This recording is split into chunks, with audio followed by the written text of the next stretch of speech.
ଅଖଣ୍ଡ ଦୀପ ଗୁରୁଜୀ ତାର ଅର୍ଥ କ'ଣ? ଯେଉଁ ଅଖଣ୍ଡ ଦୀପ ଜଳାଯାଇଛି ଜନକଲ୍ୟାଣ ପାଇଁକା, ତାମାନେ ଯେଉଁ ଜୀବନ ଜ୍ୟୋତିର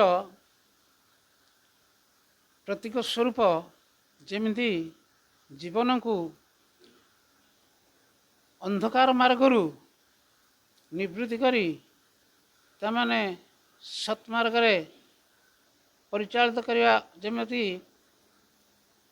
ଜ୍ୟୋତି ଜ୍ୱଳନ ଦ୍ୱାରା ଅନ୍ଧକାର ଦୂର ହୋଇଥାଏ ଏବଂ ଆଲୋକ ପ୍ରଦାନ କରିଥାଏ। ସେହି ପ୍ରତୀକ ସ୍ୱରୂପ ମହିମା ପ୍ରଭୁ ଯେଉଁ ଧରାପୃଷ୍ଠକୁ ଅବତୀର୍ଣ୍ଣ କରିଥିଲେ, ଏହି ଜ୍ୟୋତି ମାଧ୍ୟମରେ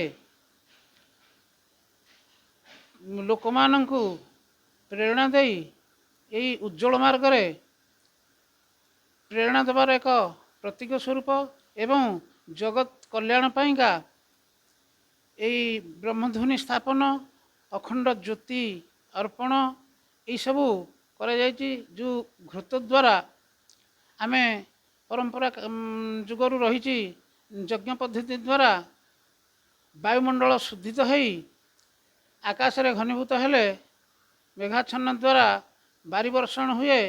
ସେହି ବାରି ବର୍ଷଣ ଦ୍ୱାରା ଜୀବକୂଳ ଏବଂ ତରୁତୃଣ ଯେପରି ପଲ୍ଲବିତ ହୋଇଥାଏ, ସେହି ତା ଦ୍ୱାରା ଶସ୍ୟ ଶ୍ୟାମଳା ପରିପୂର୍ଣ୍ଣ ହୁଏ। ଆଉ ପ୍ରାଣୀ ଜଗତ ସେହି ଆହାର ପାନ କରି ଜୀବନ ଧାରଣ କରିଥାନ୍ତି।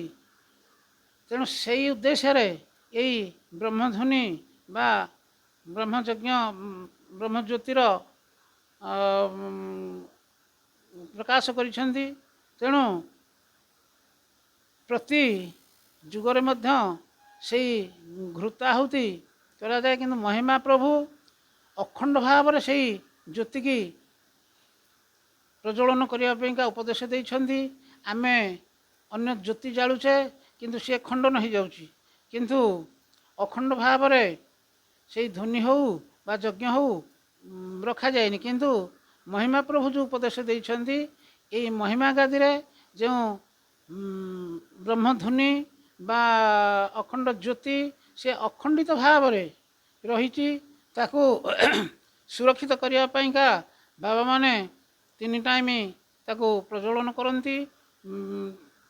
ଏହି ହିସାବରେ ବ୍ରହ୍ମାଣ୍ଡର ପାପତାପ ନିବାରଣ ଦ୍ୱାରା ମନୁଷ୍ୟ ହୃଦୟରେ ସତ୍ୟ ଶାନ୍ତି ଦୟାକ୍ଷମାର ଭାବ ଜାଗରିତ ହେବ, ଅନ୍ତଃକରଣ ଧୌତ ହେବ। ଅନ୍ତଃକରଣ ଧୌତ ଦ୍ୱାରା ମଣିଷ ହୃଦୟରେ ଜ୍ଞାନର ବିକଶିତ ହେବ। ଜ୍ଞାନ ଦ୍ୱାରା ଜୀବନ ଆଉ ଏଇ ଦୁଃଖ ସଂସାରରୁ ନିସ୍ତାର ଲାଭ କରିବା ପାଇଁକା ମହିମା ପ୍ରଭୁଙ୍କର ଉପଦେଶ।